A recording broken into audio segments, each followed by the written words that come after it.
Augusto Mateus é convidado deste grande jornal. Professor, boa tarde. Obrigado Boa tarde. pela presença. Bom, temos que começar, enfim, por esta questão das PPP, esta última informação referente às PPP, onde aparentemente, de facto, o Tribunal de Contas não foi informado da existência de contratos paralelos que podem onerar os custos destes projetos, os custos do Estado, numa quantia superior a 700 milhões de euros. A confirmar-se esta prática, isto é condenável? Sim, é preciso ter, é preciso ter alguma calma e estas matérias que hoje aparecem, que já vamos falar de outras, mas que sucessivamente vão aparecendo, nós temos que ter aqui uma lógica de construção digamos, de um patamar sólido de confiança e de colaboração. Não há solução para a nossa crise sem uma colaboração entre o setor público e o setor privado, sem maior rigor, sem maior transparência, e, portanto, temos que converter estas realidades e o papel de uma instituição importante como o Tribunal de Contas em algo que não se reporta ao passado. Nós muitas vezes cometemos o erro de valorizar o Tribunal de Contas como uma entidade que faz história e não como uma entidade que é utilíssima para fazermos futuro. Eu, desde sempre, tenho batalhado para que o Tribunal de Contas tenha um papel mais ativo naquilo que é a elaboração e o controle da execução orçamental, colaborando muito mais ativamente com a Assembleia da República e com o Governo, e, portanto, não posso estar mais de acordo com este papel. Isto também cria responsabilidades para o Tribunal de Contas, que tem que ser capaz de fazer melhor do que tem feito em matéria daquilo que é a excelência do Tribunal de Contas, mas este papel reforçado do Tribunal de Contas também exigiria ao Tribunal de Contas outras competências, outras capacidades mais centradas no domínio económico-financeiro e não na combinação dos aspectos jurídicos e institucionais com a componente económico-financeira. Dito isto, obviamente que o elemento central aqui é o seguinte: nós desenvolvemos parcerias público-privadas a mais. Digamos, na lógica que aqui tenho analisado nesta oportunidade que me dão, de uma excessiva polarização no presente. É muito curioso, aliás, verificar que no exato momento em que a globalização se acelera, em que, portanto, o nosso horizonte espacial para o emprego, para a riqueza, para a atividade económica se alarga muitíssimo, o nosso horizonte temporal reduziu-se. Os governos quase só pensam em 4 anos, quando não pensam o dia-a-dia, os bancos muitas vezes só pensam o ano a ano, quando não pensam hora a hora, e assim por diante. E, portanto, nós, para podermos ter êxito nesse horizonte mais alargado, temos que ter um horizonte temporal também mais alargado. O que significa que aqui há duas coisas. A primeira é, temos uma herança muito negativa, fomos longe demais num instrumento de fazer bens e serviços públicos e, portanto, criámos responsabilidades para os nossos filhos e para os nossos netos absolutamente excessivas. Isso precisa de ser... O que não quer dizer que o instrumento em si não tenha virtudes, não seja virtuoso. Claro. Se eu uso uma sobredosagem de um medicamento, é a sobredosagem que está errada, não é o medicamento, não é? Isso é claro. E, portanto, nós precisamos, de alguma maneira, também aqui de austeridade, de correção de desequilíbrios. Portanto, o que era aconselhável era uma revisão global das parcerias público-privadas, uma classificação, porque há parcerias muito bem elaboradas do ponto de vista técnico, outras não tanto, a qualidade das parcerias não é a mesma, o rigor não é o mesmo e, portanto, eu creio que nós não podemos escapar de uma coisa feita com grande calma, com grande tranquilidade, que defenda, digamos, o Estado português como pessoa de bem, mas também não crie exceções a esta necessidade de revermos os nossos patrimónios, os nossos balanços, é isso que toda a gente está a fazer, as famílias, as empresas, os bancos, o Estado, e, portanto, tudo aconselhava a um programa encadeado de revisão das parcerias, em que se conseguisse o quê? Obviamente, mantendo o Estado como pessoa de bem, porque celebrou contratos, conseguir também uma contribuição dos parceiros em cada parceria para este esforço de consolidação orçamental e para este esforço de dar uma oportunidade a que o país, no quadro de uma Europa que também precisa do mesmo, possa fazer ressurgir um outro tipo de crescimento económico. E, portanto, isto deve ser feito nessa perspectiva. Alterar os termos contratuais fruto de uma renegociação. Sim, e alterá-los com transparência, alterá-los sempre na lógica que eu tenho defendido e que parece fácil de enunciar, é mais difícil depois traduzi-lo em concreto. Não é tão complicado, mas uma coisa é como é que se enuncia. Uma parceria público-privada corre bem quando eu junto a força do Estado com a força do setor privado. O que é a força do Estado? Saber o que quer. E querer coisas que se justificam. Querer coisas que fazem futuro e não coisas que fazem presente eleitoralista. Se eu uso parcerias público-privadas para fazer estradas a mais, já cometi um erro que todos vamos pagar como contribuintes. E, portanto, eu creio que há aqui uma necessidade de rever globalmente as parcerias, de rever os seus timings, de rever as condições, numa lógica em que haja equilíbrio nas expectativas de ganho que foram induzidas nas parcerias. Isto é, quando o Estado sabe o que quer, consegue atrair o bom setor privado, o setor privado que traz eficiência para resolver os problemas do Estado. O Estado diz, eu quero estes bens e serviços. E que também está disposto a correr um mínimo de riscos. O setor privado também está disposto a correr um mínimo de riscos. Claro, há uma partilha de riscos. O Estado não deve assumir riscos a mais, não deve assumir riscos a menos e, portanto, tem que haver uma proporção, até por uma razão muito importante, que é, veja, como é decisivo para a Europa e para Portugal, uma maior participação na globalização, uma maior produção de bens e serviços que nós dizemos transacionáveis, isto é, bens e serviços sujeitos à concorrência internacional. Se eu tomo demasiado risco nas parcerias público-privados, eu estou a atrair o investimento privado para uma zona interna e a desviá-lo desse esforço que a economia tem que fazer, não é? E, portanto, tudo aconselha... Esse foi o nosso problema. Foi um dos nossos problemas. Foi claramente o chamado crowding in. Nós, claro, em Portugal, atraímos o setor privado, não demos condições ao setor privado para investir onde ele devia investir, demos condições de risco a menos e de rendibilidade a mais em atividades, umas delas têm que ver com as parcerias, outras têm que ver com outras atividades, e de tal maneira viramos a economia para dentro. De alertas com muitos anos. Sim, que muitos profissionais que o fizeram. Portanto, eu aqui não desvalorizo, antes pelo contrário, valorizo imenso o papel do Tribunal de Contas, mas não quero entrar na lógica do fait divers, do acontecimento do dia ou da semana. Claro, sim, porque isto em termos políticos já está completamente, claro, os ânimos estão exaltados. E, portanto, o que é preciso fazer é, aconselhavelmente, este ano, uma revisão global, até porque agora as metas estão muito mais claramente estabelecidas. Nós sabemos bem as dificuldades que temos pela frente, os sinais de esperança que temos, os sinais positivos, os sinais negativos, as dúvidas, e, portanto, é perfeitamente possível partirmos para as parcerias público-privadas com metas globais do contributo que elas devem dar ao esforço... está a fazer isso agora, não é? Ao esforço, exatamente, ao esforço de consolidação orçamental. E depois, caso a caso, corrigir tecnicamente as que estão pior elaboradas, defender tecnicamente as que estão bem elaboradas e no jogo dos prazos, no jogo do risco, no jogo das cláusulas técnicas de compensações e contrapartidas, fazer uma negociação em que, de um lado, temos um Estado inteligente, que defende bem o interesse geral, e do outro lado temos um setor privado forte, que é capaz de trazer eficiência e não que responda a facilidades que lhe foram criadas pelo Estado. Independentemente aqui das politiquices, não é? E do plano da guerrilha, e da guerrilha não, da dialética político-partidária.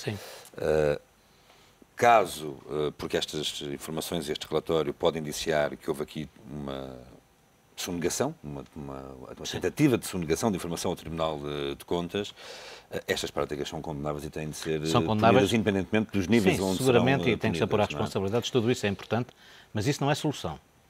Ou seja, tudo isso, muitas vezes surge aos portugueses como a solução, isso não é solução para o problema. Isso é apenas, e muito importante, um contributo para a melhoria da qualidade da nossa democracia. Mas para este problema, que é o problema de coisas que foram feitas em excesso, e que tem um custo para os cidadãos enquanto contribuintes ao longo de muito tempo. Muitos que hoje estão a estudar, quando começarem a trabalhar, vão ter também que pagar estes erros e, portanto, aqui nós temos que fazer uma coisa que é ir tão longe quanto possível no reequilíbrio destas parcerias, sem nunca pôr em causa o Estado português como uma pessoa de bem. Isso é absolutamente decisivo.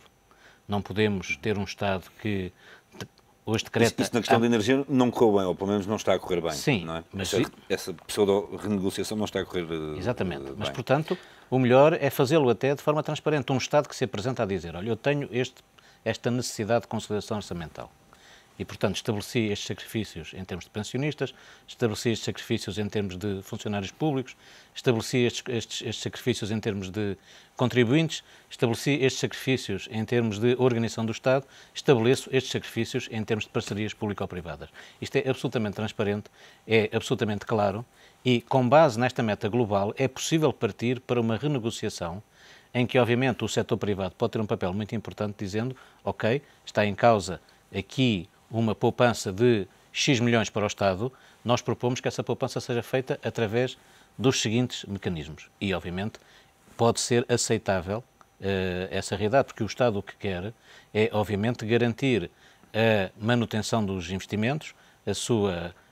E, em última análise, a manutenção das parcerias. A sua lógica, a possibilidade de alguns desenvolvimentos e, sobretudo, um equilíbrio no risco e rendibilidade para o setor privado e nos custos para o setor público, isto é, para todos nós como contribuintes.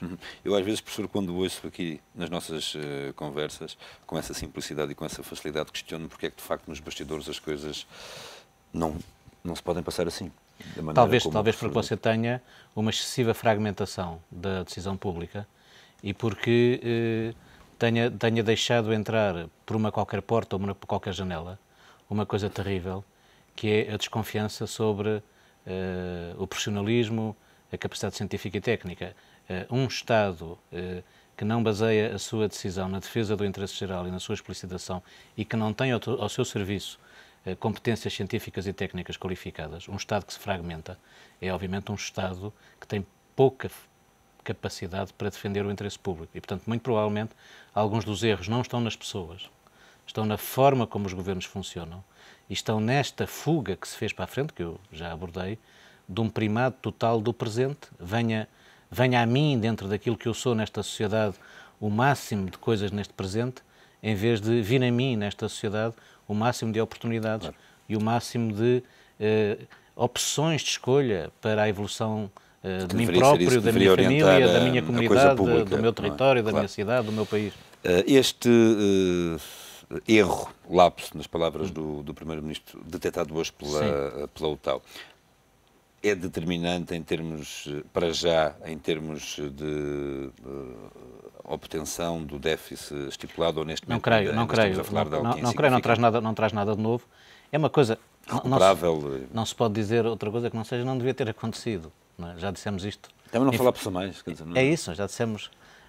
Mas tem que ver com o clima de precipitação. Há um clima de precipitação que já existia no governo anterior, que é muito característico. Mas esse frenesim não é o oposto que instituições como estas, políticos, governos, devem... Não é exatamente isso que é preciso combater? Eu não sei, eu creio que... A bem da sustentação das decisões e das tomadas...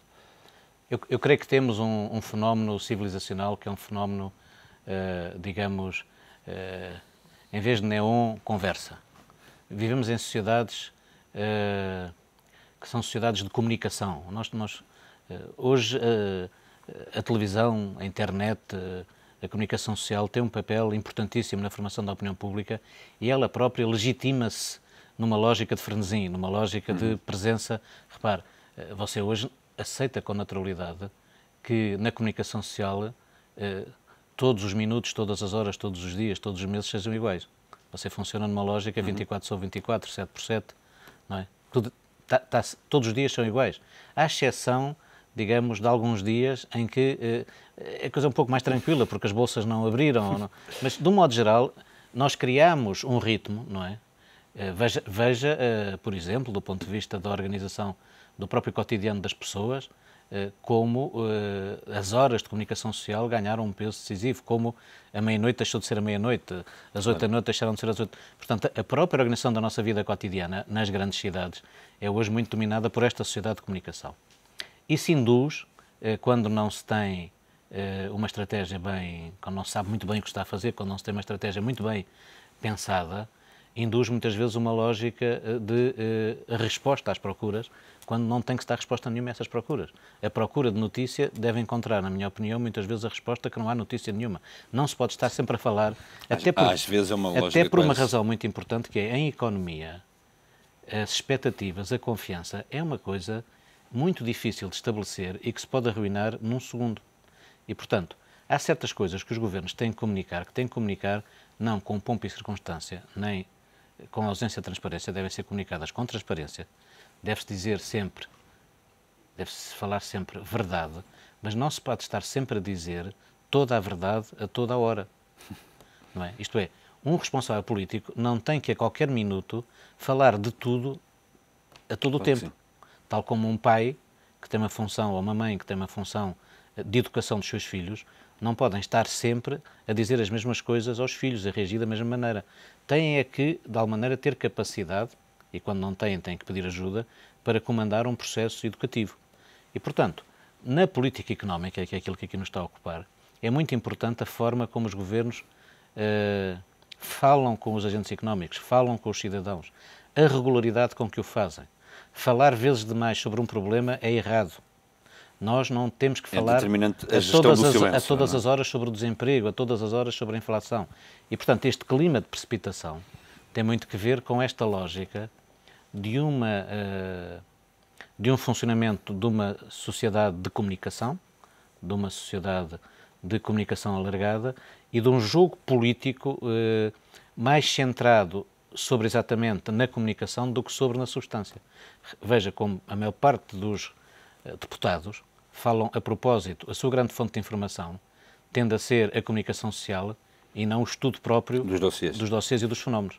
É fácil ver pelo que dizem que aquilo que motivou o que dizem foi uma leitura rápida de uma notícia. Jornal. Não é? E, portanto, tem que se criar aqui alguns hábitos novos para que se fale com transparência, com verdade, nos tempos certos e como na boa música o essencial são os silêncios e os tempos, na boa política também tempos e silêncios adequados são decisivos, porque o valor da confiança, o valor da gestão das expectativas é absolutamente determinante para nós podermos tomar as decisões mais difíceis que temos pela frente. Professor, saiu há instantes a informação de que o FMI estaria a preparar já um plano de ajuda à vizinha Espanha. Caminha, de facto, inexoravelmente para isso? Eu, a semana passada, não vim porque exatamente estava numa conferência no País Basco conferência internacional sobre este tema, sobre a crise, com muitos participantes. O público era basicamente empresários e quadros técnicos de muitas empresas espanholas, e foi uma conferência que deu para termos uma série de análises e previsões sobre a situação da economia europeia, mundial e espanhola, e eu fiquei com a sensação de uma certa parecença da Espanha com o Portugal antes do pedido de auxílio externo, uma certa dificuldade em compreender a extensão do problema. Por exemplo, o motorista que me levou para o aeroporto dizia-me, bom, isto já deve ter tocado o fundo, e ficou muito admirado quando eu lhe expliquei que não, que estava apenas no princípio e que o fundo estava longe ainda para a maior parte dos espanhóis. E, portanto, a sensação que fica é, obviamente, que se juntou um caldo onde está, onde estão várias madeiras, não é? Vários problemas de controle de despesas regionais, de orçamentos regionais no quadro do Estado espanhol, e um problema, que é o problema do Bankia, que é um problema não propriamente de um banco. Em Portugal nós tivemos problemas, e que são mais problemas, são mais assuntos de polícia do que propriamente assuntos de regulação económica, não é? Embora pudessem ter sido descobertos mais cedo, pela informação que temos é isso que parece, mas em bancos muito pequenos e marginais, o Bankia é o terceiro maior banco espanhol e, portanto, está no coração do sistema financeiro. E, portanto, ao mesmo tempo, dúvidas sobre, a solidez das autonomias, particularmente o pedido de ajuda da Catalunha, com dúvidas sobre o terceiro maior banco espanhol, traduziram-se nos mercados numa pressão muito grande que vai no sentido de isolar a Espanha do resto das economias europeias. Do ponto de vista, está aqui o problema da atualidade. E, portanto, muito provavelmente não é suficiente aquilo que já foi definido, nomeadamente dar à Espanha, pelas autoridades europeias, no quadro dos programas de estabilidade e crescimento, um maior tempo de ajuste. A pessoa que o governo espanhol escolheu para liderar a recuperação do banco é uma pessoa de grande gabarito profissional, portanto é um bom elemento, mas não são as pessoas sozinhas que fazem aqui as soluções, e particularmente a Espanha está sob uma desconfiança muito grande em relação à dimensão dos seus problemas. Como além do mais, como tenho aqui também explicado, a Espanha teve, para além de uma ascensão colossal do imobiliário do ponto de vista da quantidade, teve uma bolha especulativa de preços que Portugal não teve. O sistema bancário espanhol está mais exposto ao setor imobiliário do que o setor bancário português. Está mais exposto porquê? Porque o ajustamento nos preços e, portanto, nos balanços dos bancos é muitíssimo mais forte. Portanto, eu creio que na ausência de um amadurecimento da solução europeia para esta crise, a Espanha está condenada a pedir um auxílio económico e financeiro. O que pode evitar esse pedido é, obviamente, um progresso do ponto de vista deste período que já atravessamos e que tem permitido desenhar algumas coisas um pouco mais interessantes, ainda que lentas, mas um pouco mais interessantes para a solução europeia. Curiosamente, isto surge no exato momento em que, para além destes acontecimentos, como os cálculos da execução orçamental deste ano em Portugal, enfim, onde a dúvida é sempre a mesma, em que medida a dimensão da austeridade não é ela própria indutora de uma surpresa, como aqui chamei desde o princípio a atenção, nas receitas fiscais, mas as comparações, por isso é que eu digo que isto não é muito importante, as comparações de 2011-2010 são muito relativas, o que interessa é perceber, ler o que está a acontecer.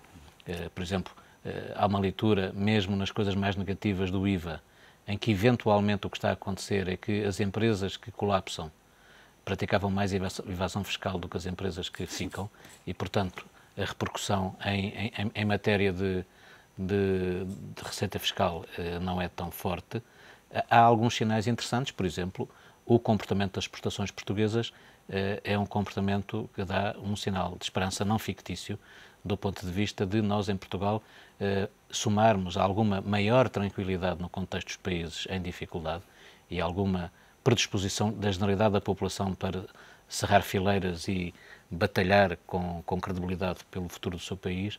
Há também aqui alguns sinais de que a economia portuguesa está a adaptar, em grande parte, furto de investimentos feitos anteriormente e não de coisas que caem do céu, mas está também a fazer um bom progresso em matéria da sua orientação externa, quer do ponto de vista dos mercados, quer do ponto de vista dos produtos e do seu ritmo. Portanto, há aqui um conjunto de sinais, mas, mais uma vez, a crise é europeia e as soluções são europeias e, portanto, salvo uma inovação do quadro europeu de solução da crise, a Espanha vai a caminho, mais mês, menos mês, mais semana, menos semana, de ter que pedir uma qualquer forma de auxílio, na medida em que não vai poder enfrentar sozinha a desconfiança que esta situação gerou nos mercados. Oxalá esse cenário não se concretize, professor. Muito obrigado pela sua presença. Até para a semana, é sempre um prazer tê-lo aqui em estúdio.